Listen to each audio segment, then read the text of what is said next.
Students, कैसे हैं आप लोग? ठीक हैं? चलिए आज नया टॉपिक फिर स्टार्ट करते हैं। है तो कार्बन टॉपिक ही, लेकिन इस कार्बन टॉपिक का लास्ट वीडियोज़ है और इस वीडियोज़ में हमने पूरा क्लास 10th स्टैंडर्ड का कार्बन एंड कंपाउंड्स के विषय में जितना भी एफिशिएंट इंफॉर्मेशन हो सकती थी उसको देने का प्रयास किया है। चलिए आज का टॉपिक देखते हैं। आज का टॉपिक है ethanoic acid, soap and detergents. Ethanoic acid क्या है? एथनोइक एसिड के विषय में हमें विशेष तौर पर डिस्कशन करना है, जबकि सामान्य तौर पर एथनोइक एसिड लगभग सभी जानते होंगे, क्योंकि आपने विनेगर का नाम सुना होगा, सिरका जिसे कहते हैं, और वह सिरका जो होता है वो अधिकतर सभी घरों में यूज़ किया जाता है। तो उसी का केमिकल नेम देखा जाए, रासायनिक नाम, तो उसे हम एथनोइक एसिड कहते हैं। इस एथनोइक एसिड के विषय में क्या क्या चीज़ें इंपॉर्टेंट हैं, इन पर भी बात करना है। सोप क्या होता है, what is the definition of soap and use. फिर डिटर्जेंट आप जानते ही हैं कि आज की इस मॉडर्न लाइफ स्टाइल में सोप और डिटर्जेंट किसी से छिपा हुआ नहीं है। मैक्सिमम लोग, सभी लोग कपड़ा पहनते हैं, साफ करते हैं। साफ सफाई जहाँ भी कहीं क्लीनलीनेस की बात आती है वहाँ सोप एंड डिटर्जेंट का विशेष तौर पर यूज होता है। और ये भी आपको मालूम होना चाहिए एक केमिकल प्रोडक्ट है। अब वो केमिकल प्रोडक्ट है तो जरूर, लेकिन उसके विषय में क्या क्या सूचनाएं आवश्यक होती हैं, इनके विषय में भी हमें अच्छी तरह से जानना होता है। तो first time today I will take the topic ethanoic acid. Ethanoic acid क्या है? एथनोइक एसिड फॉर्मूला CH3COOH, जिसे दूसरे नाम एसिटिक एसिड के नाम से भी जानते हैं, is commonly known as acetic acid. Acetic acid मतलब कि इसकी पहचान ही बच्चों के बीच में होती है कि सिरके जैसी गंध। अगर कोई भी एसिड है और वो सिरके जैसी सुगंध देती है तो हम उसको क्या कहते हैं? एथनोइक एसिड बोलते हैं। एथनोइक एसिड उसका केमिकल नेम है, और जबकि उसका जनरल या कॉमन नेम कह सकते हैं, विनेगर भी कह सकते हैं, या फिर उसको हम एसिटिक एसिड के रूप में जानते हैं। 5 to 8% of acetic acid solution in water known as vinegar. Last में हमने क्लेरिफाई किया कि वाटर का 5 to 8% सोल्यूशन जो होता है वो मेनली किस नाम से जाना जाता है? विनेगर के नाम से जाना जाता है। इसी के कारण विनेगर, तो विनेगर के नाम से सामान्य तौर पर यहाँ पर हम क्या करते हैं? सिरका जैसी बात को कर देते हैं, और वह सिरका घरों में खाया जाता है, सामान्य तौर पर आप जानते हैं। तो ऐसी कंडीशंस में आज आप देख रहे हैं कि कोरोना जैसे एपिडेमिक के लिए भी डॉक्टरों ने भी राय दिया, तमाम आयुर्वेद के जानकारों ने भी बताया कि विनेगर जो सामान्य तौर पर हमारे लिए डाइजेस्टिव ऑर्गन का काम करता है और आज की डेट में बहुत ही हेल्पफुल हो रहा है। तो सामान्य तौर पर विनेगर है क्या?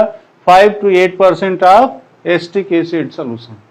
तो 5 to 8% of acetic acid solution का मतलब कि सपोज कीजिए कि अगर 1 लीटर वाटर आपने लिया तो उस 1 लीटर वाटर का 5 to 8% एसिटिक एसिड मिक्स होना जरूरी है। That formula is known as vinegar. Its MP means इसका मेल्टिंग पॉइंट क्या होता है? Is 290 kelvin. मतलब इसका जो मेल्टिंग पॉइंट होता है, जिसे आप गलनांक बिंदु कहते हैं, तो वह 290 केल्विन होता है। अब 290 केल्विन का मतलब आप समझ गए होंगे कि 373 डिग्री माइनस इससे कर दीजिए तो डिग्री सेंटीग्रेड में आ जाएगा, और वह डिग्री सेंटीग्रेड में आने का मतलब कि माइनस टेम्परेचर होता है। इसका क्या? Melting point.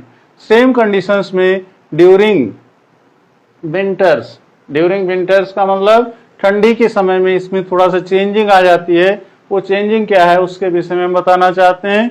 तो during winters vinegar forms ice, मतलब ठंडी के दिनों में ये फ्रीज हो जाता है, जम जाता है। तो कैसे फॉर्म में आ जाता है?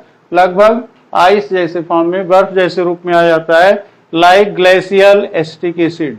इसको क्या दूसरे नाम से फिर जानने लगते हैं? Glacial acetic acid. Glacial acetic acid का मतलब ये हो गया थोड़ा सा जमा हुआ एक हल्की लेयर बन जाती है इस विनेगर की, और इसके कारण उसको हम क्या बोलते हैं?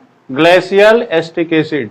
It is a tribal name for water free CH3COOH, कि इट इज ये ट्राइबियल नेम, या इसका ट्राइबियल नेम का मतलब क्या है?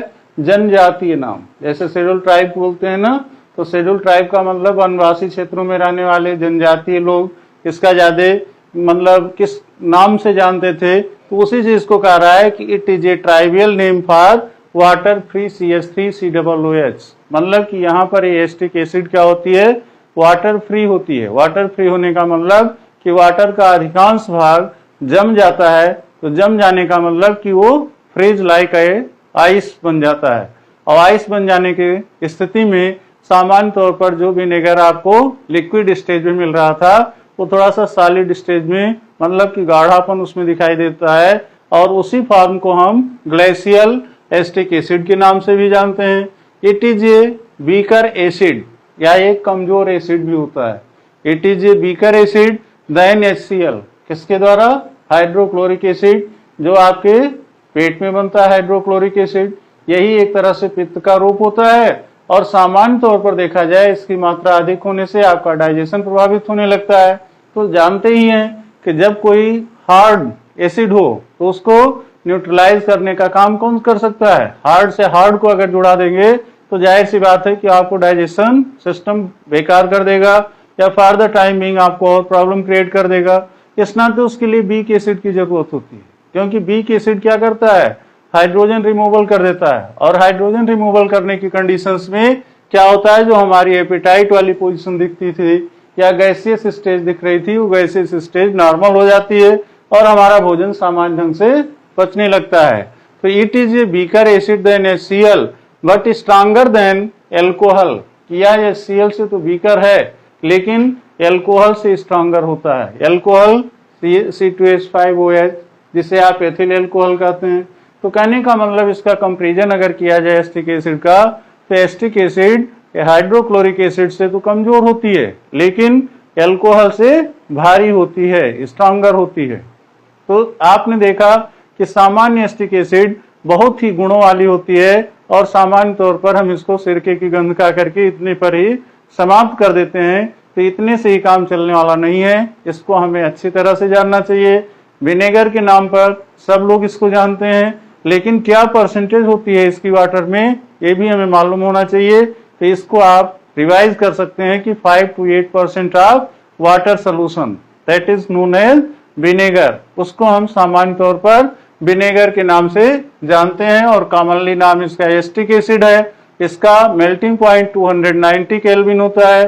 तो इस तरह से अगर हम इन इंफॉर्मेशन को टुकड़ों में याद करते हैं तो हमें अच्छी तरह से याद भी रहती है, और भी जब भी हमें जरूरत होती है तो हम इसका उपयोग करते रहते हैं। सामान्य तौर पर एसिडिक कंपैरिजन अभी आपने देखा ही कि यह HCl से तो कमजोर एसिड होती है लेकिन एल्कोहल से भारी होती है।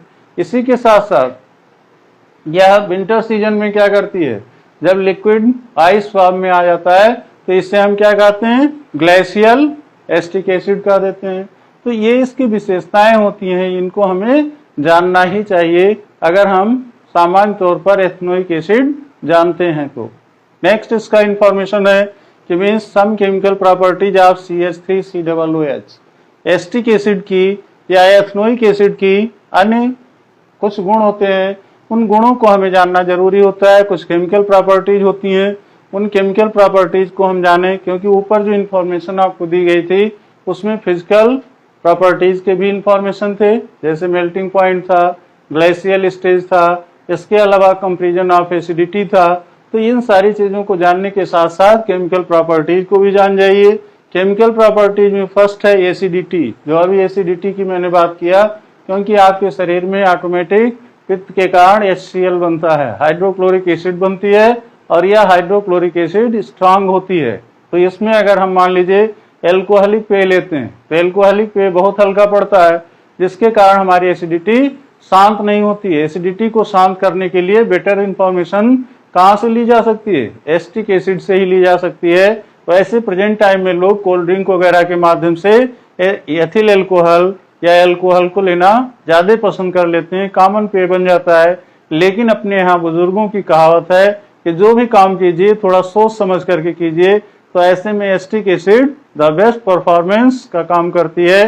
तो इन चीजों को भी जानते रहना चाहिए। आगे हम फिर क्या करते हैं, एसिडिटी का रियल में रिएक्शन क्या होता है, उस रिएक्शन को जानना जरूरी है।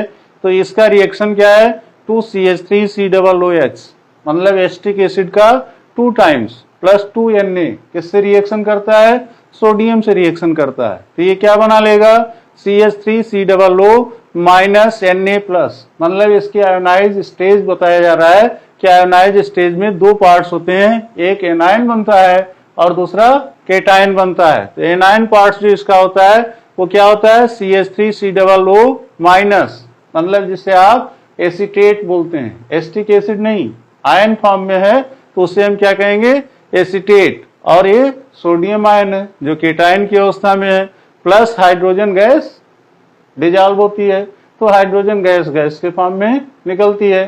तो इस तरह से आपने विनेगर को देखा कि सामान्य परिस्थितियों में ये किससे? सोडियम से रिएक्शन करने के बाद क्या बना लेता है? एसीटेट आयन और सोडियम आयन, जिसमें एक एनायन होता है, ऋणावेश होता है, और दूसरा Na प्लस होने के नाते केटायन होता है, और फिर हाइड्रोजन गैस निकलती है। सेम कंडीशन में इसका सेकंड फीचर देखिए, रिएक्शन विथ बेस, या बेस से क्रिया करती है। तो बेस से क्रिया करने का मतलब अम्ल और क्षार, दो नाम सुना है। एसिड मीन्स अम्ल होता है और बेस मीन्स क्षार होता है। तो क्षार में प्रमुख रूप से किससे क्रिया करती है? Sodium hydroxide. तो CH3COOH plus NaOH reacted by CH3COO minus Na plus plus H2O। कहने का मतलब ये भी आयोनाइज स्टेज में आती है और एसीटेट और सोडियम आयन देते हैं, प्लस H2O डिजॉल्व होता है। तो आपने देखा कि 2 रिएक्शंस इसके बहुत ही महत्वपूर्ण मिले। पहले रिएक्शंस में इसने क्या दिया? 2 आयन देने के बाद हाइड्रोजन गैस डिजॉल्व करती है, एसिडिटी अवस्था हो गई। दूसरी बेसिसिटी की बात अगर हम करते हैं, क्षारीयता की अवस्था, तो NaOH से रिएक्शन करने के बाद ये क्या देती है? एसीटेट आयन और सोडियम आयन, इसके साथ साथ H2O मीन्स की पानी बाहर निकलता है। ठीक है, तो ये बेसिसिटी की बात हो गई। तीसरा रिएक्शन है एस्टरिफिकेशन। एस्टरिफिकेशन का मतलब कि एस्टरीकरण करना, एस्टरीकरण के माध्यम से एक नया फंक्शनल ग्रुप जुड़ता है, उसका क्या यहाँ पर रिएक्शन होता है? इसको हमें थर्ड पार्ट में देखने को मिल रहा है। तो थर्ड पार्ट क्या है? CH3COOH plus C2H5OH in the presence of concentrate H2SO4। Presence of concentrate H2SO4 मतलब सल्फ्यूरिक एसिड की उपस्थिति में माइनस H2O। माइनस H2O का मतलब क्या हुआ कि इससे हम इतना हीट कर देते हैं कि जिससे इसका पानी निकल जाए। सामान्य तौर पर यहां से हम इसको एक तरह से कह लें कि आश्रित कर देते हैं। गर्म कर देने से पानी खुद ब खुद वाटर वेपर बन करके निकल जाता है। तो इसी नाते यहाँ पर माइनस H2O दिया गया है, किसके प्रेजेंस में? Concentrate H2SO4 and dissolve the H2O। H2O को निकाल दीजिए। तो क्या रिएक्शंस होता है? एस्टरिफिकेशन होता है, एस्टरीकरण। CH3 bond C, double bond O bond C2H5, इसी को क्या कहते हैं?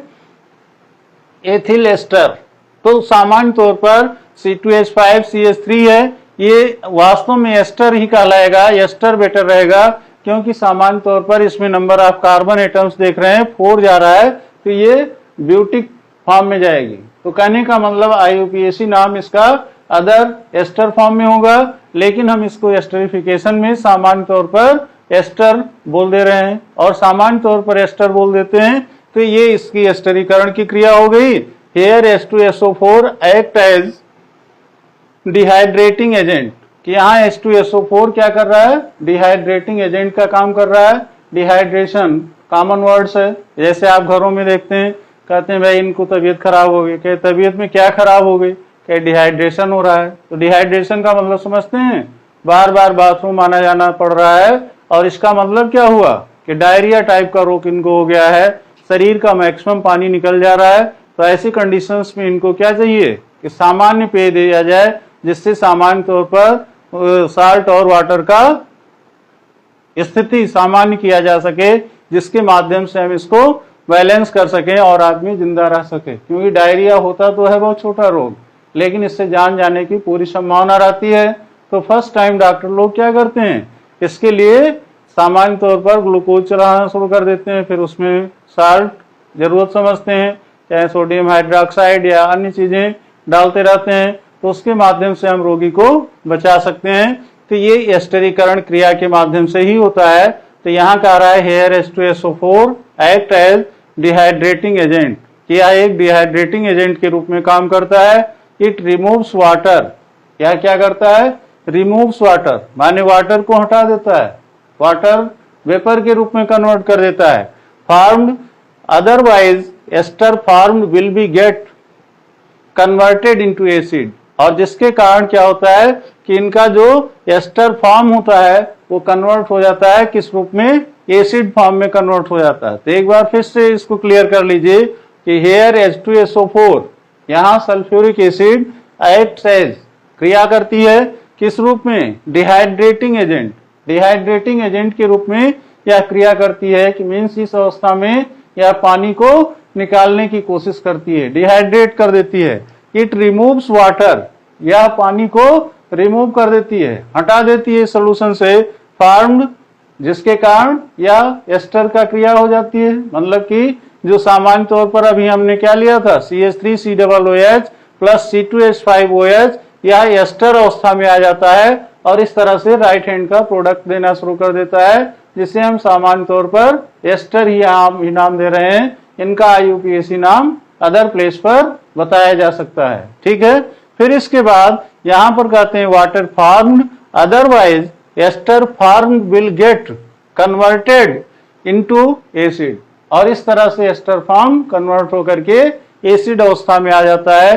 तो दैट इज, अब उसके बाद का रिएक्शन क्या होता है कि that is CH3COOC2H5 in the presence of sodium hydroxide NaOH। हमने कहा था ना कि ऐसे रोगियों को साल्ट देना पड़ता है, तो NaOH we get C2H5OH plus CH3COO minus Na plus. यहाँ पर आयोनाइज स्टेज को दिखा रहा है, किसका? एसीटेट और सोडियम का, इसके साथ साथ एथिल एल्कोहल। बात समझ रहे हैं? कहने का मतलब कि कभी कभी ऐसी घटनाएं ऐसे लोगों के साथ भी आ जाती हैं जो बहुत ज्यादा वाइन वगैरह यूज करते हैं।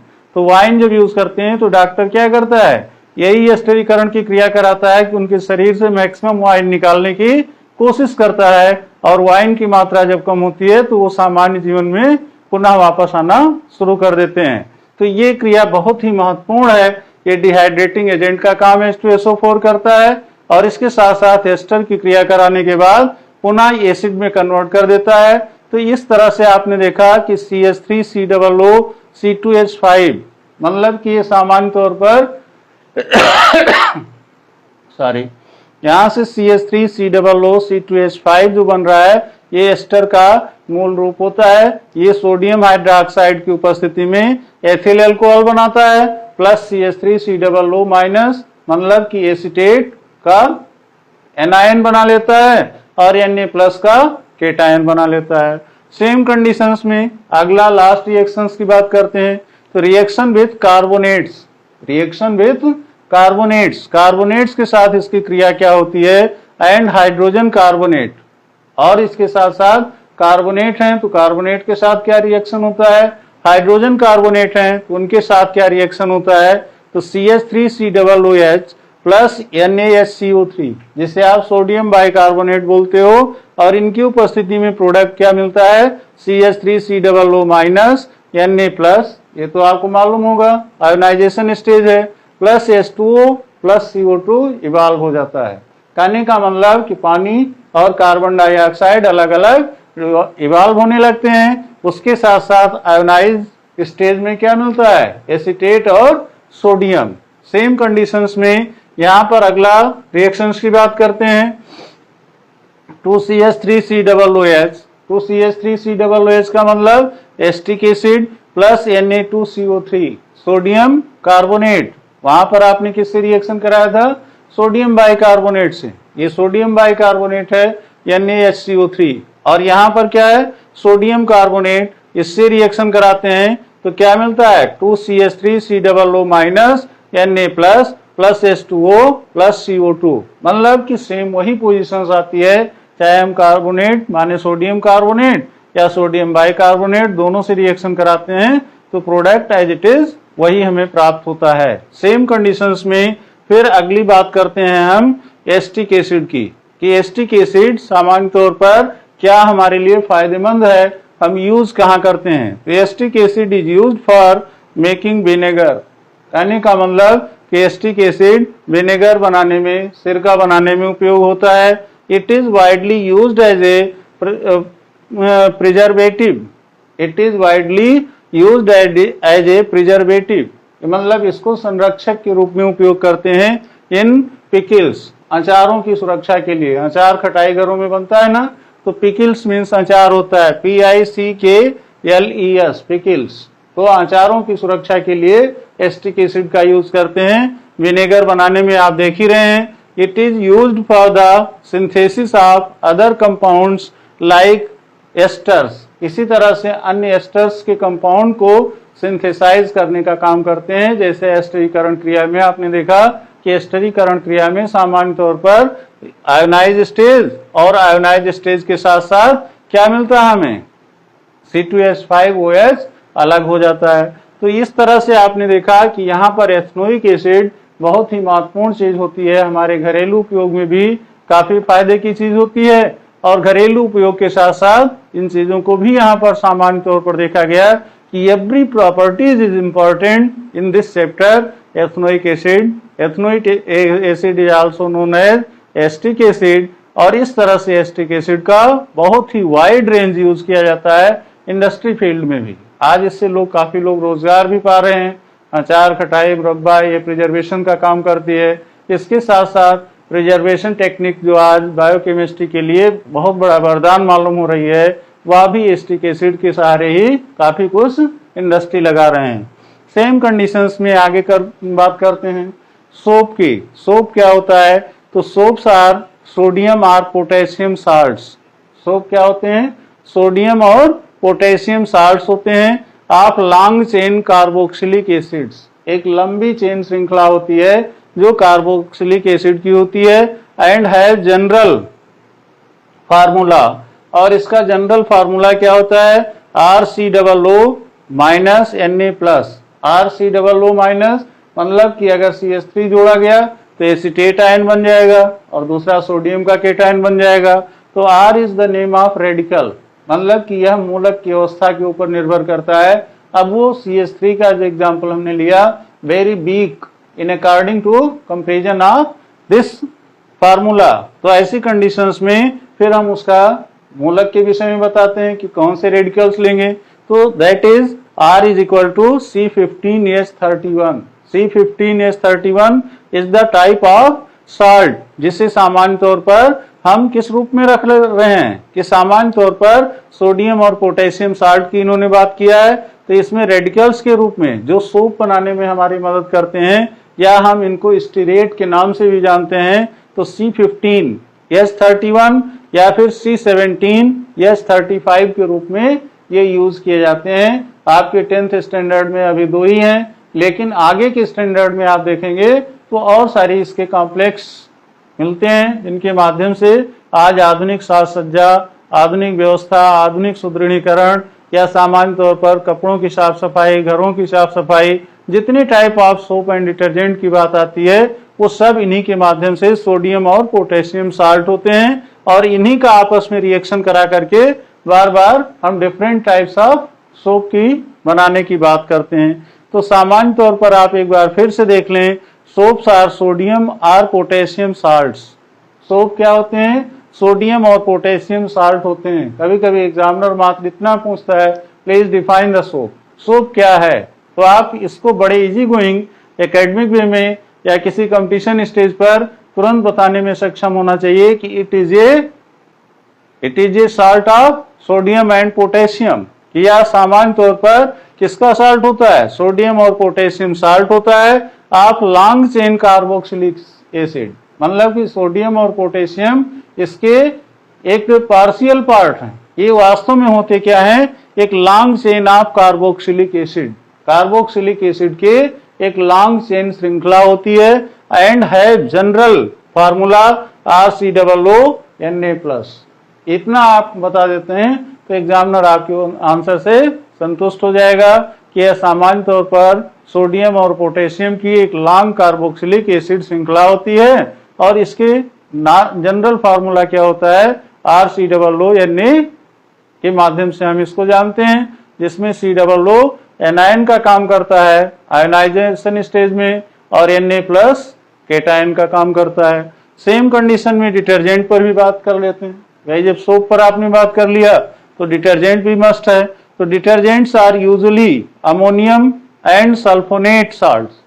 देखिएगा दोनों में अलग अलग चीजें हैं कि जब आप साबुन उठाते हैं तो क्या होता है, उसमें डिटर्जेंट नोट होता है ना। तो डिटर्जेंट किस लिए यूज किया जाता है?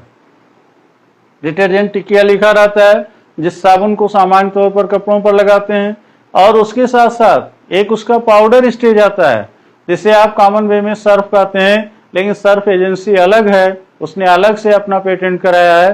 सर्फ नाम से ही उसका प्रोडक्ट आता है, सर्फ, सर्फ एक्सेल, इस तरह से आते हैं। तो आप उसको सर्फ तो सामान्य भाषा में कह सकते हैं, लेकिन वो एक्चुअली क्या है, वो डिटर्जेंट पाउडर होता है और एक डिटर्जेंट केक होता है। डिटर्जेंट केक माने साबुन जो टिकिया आप यूज करते हो, और डिटर्जेंट पाउडर का मतलब वह भूरा हुआ भाग मतलब पाउडर वाला स्टेज जिसको सामान्य तौर पर हम पानी में डिजॉल्व करके क्या करते हैं, वाटर सॉल्युबल करके कपड़े डाल देते हैं। आफ्टर सम टाइम में कपड़े खुद ब खुद साफ होने लगते हैं, और थोड़ा सा उस पर शेकिंग कर दिए, हिला डुला दिए, कुछ उसको थोड़ा सा मेहनत किए तो कपड़ा एक तरह से साफ हो गया।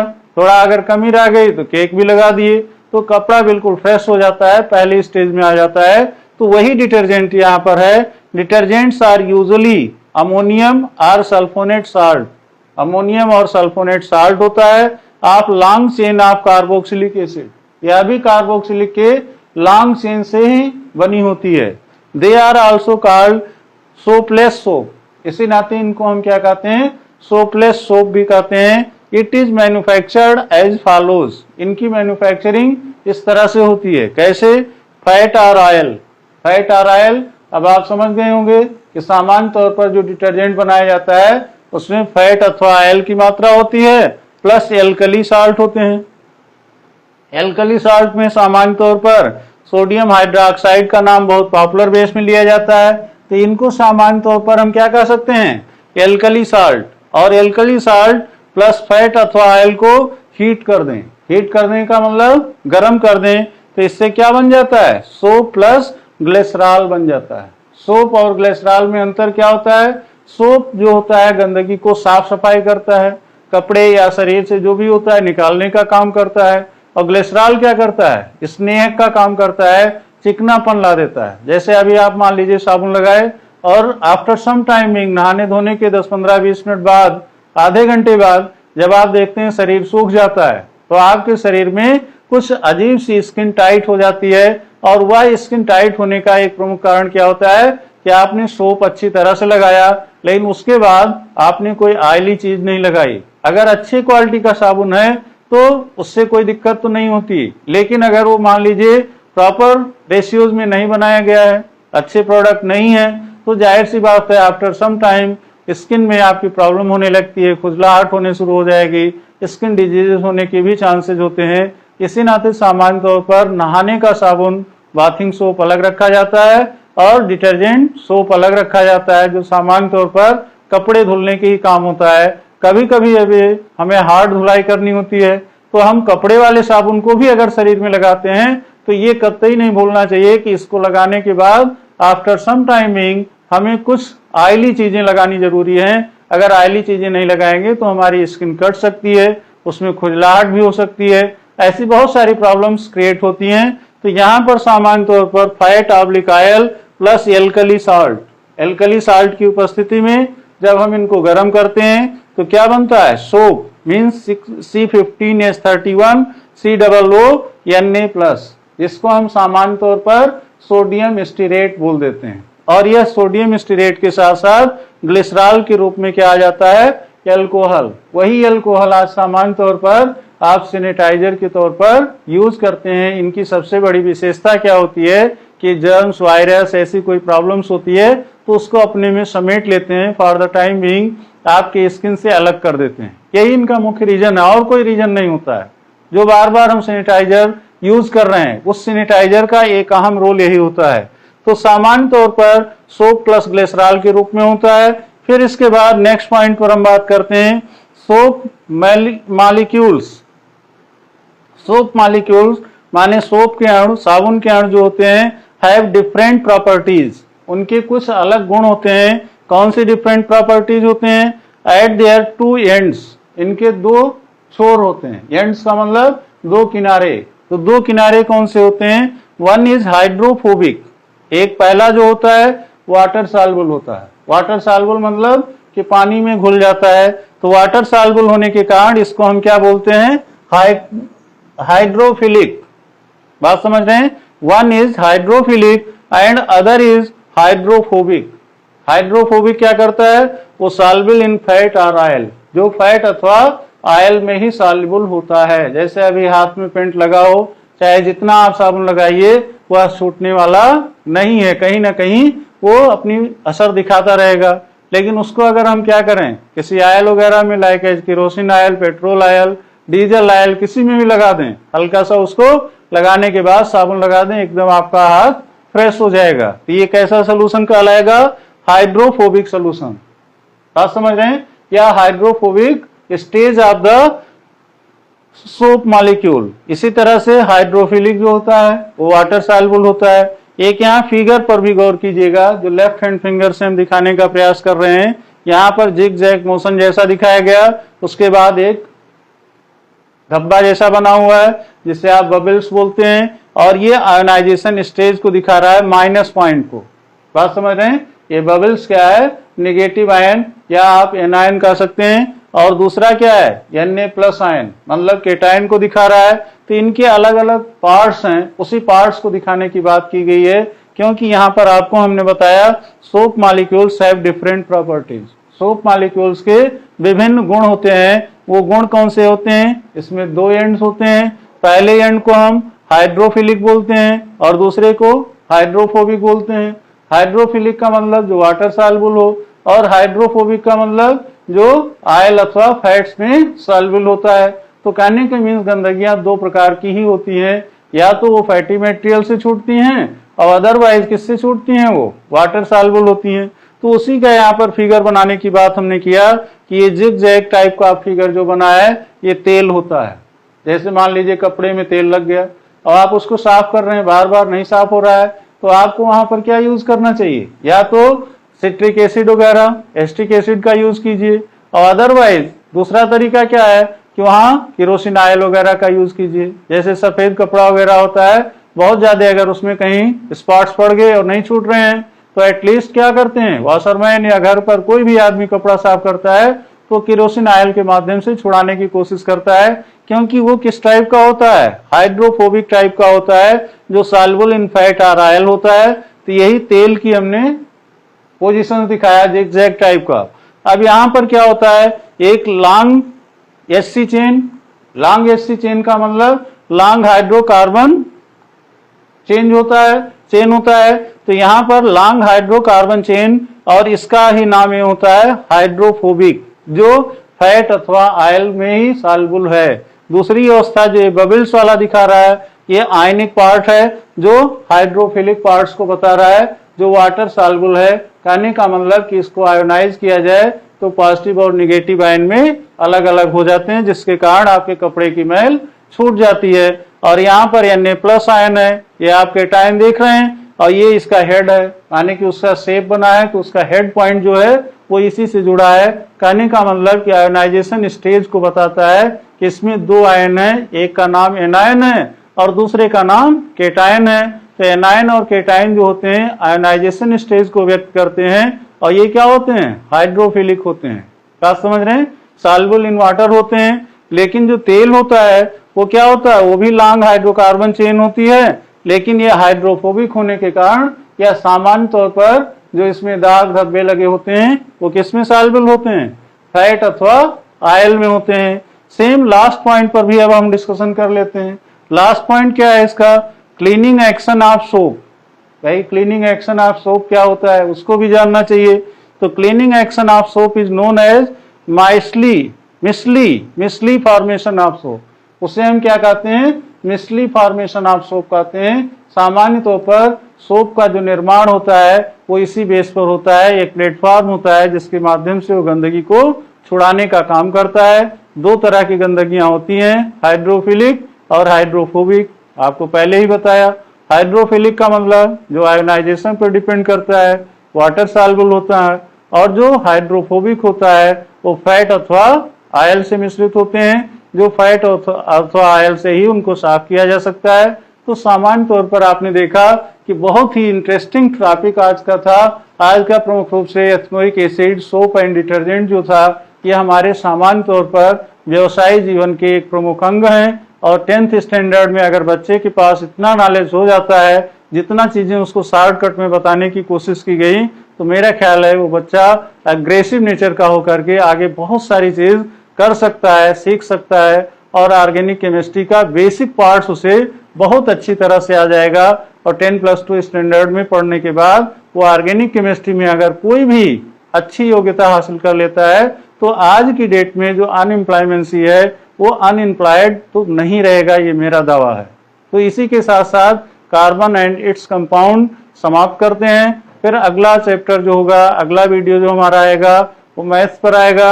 अब मैथ्स के लिए अभी टॉपिक डिसाइड करेंगे। फिर भी हम मान के चल रहे हैं कि अब की बार हम ट्रिग्नोमेट्री पहले स्टार्ट करेंगे और उसके बाद फिर कोऑर्डिनेट ज्योमेट्री की बात करेंगे।